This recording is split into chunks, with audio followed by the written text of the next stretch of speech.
हेमंत राऊत यांच्या मनाची श्रीमंती। जो मुक्या प्राण्यांविषयी, पक्ष्यांविषयी ज्यांच्या मनात असीम दया, बुद्धी असते अशा लोकांनी खरोखरच संत गाडगेबाबांची कृती आचरल्याचे दृश्य स्वर्गीय जे.डी. पाटील सांगळूतकर महाविद्यालयातील प्राध्यापक वृंद, शिक्षकोत्तर कर्मचारी यांनी दृष्टीपथास आणून दिले।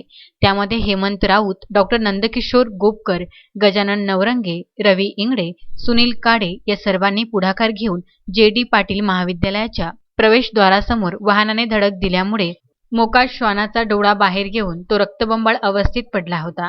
त्याला महाविद्यालयाच्या आवारात आणून पशुवैद्यकीय डॉक्टर रणजित पानझाडे यांना बोलवून त्या श्वानाच्या डोळ्याला शस्त्रक्रिया करून औषधोपचार करण्यात आले। या औषधोपचाराचा सर्व खर्च प्राध्यापक डॉक्टर नंदकिशोर गोपकर यांनी केला। या पुण्यदायी कर्मासाठी हेमंत राऊत, गजानन नवरंगे, रवी इंगळे, सुनील काडे या सर्वांनी आपले योगदान दिले। हे वृत्त कळताच महेश बुंदे, प्राध्यापक डॉक्टर गजानन हेरोडे यांनी सर्वांचे अभिनंदन केले। श्रद्धा मस्के, विदर्भ न्यूज, दर्यापूर।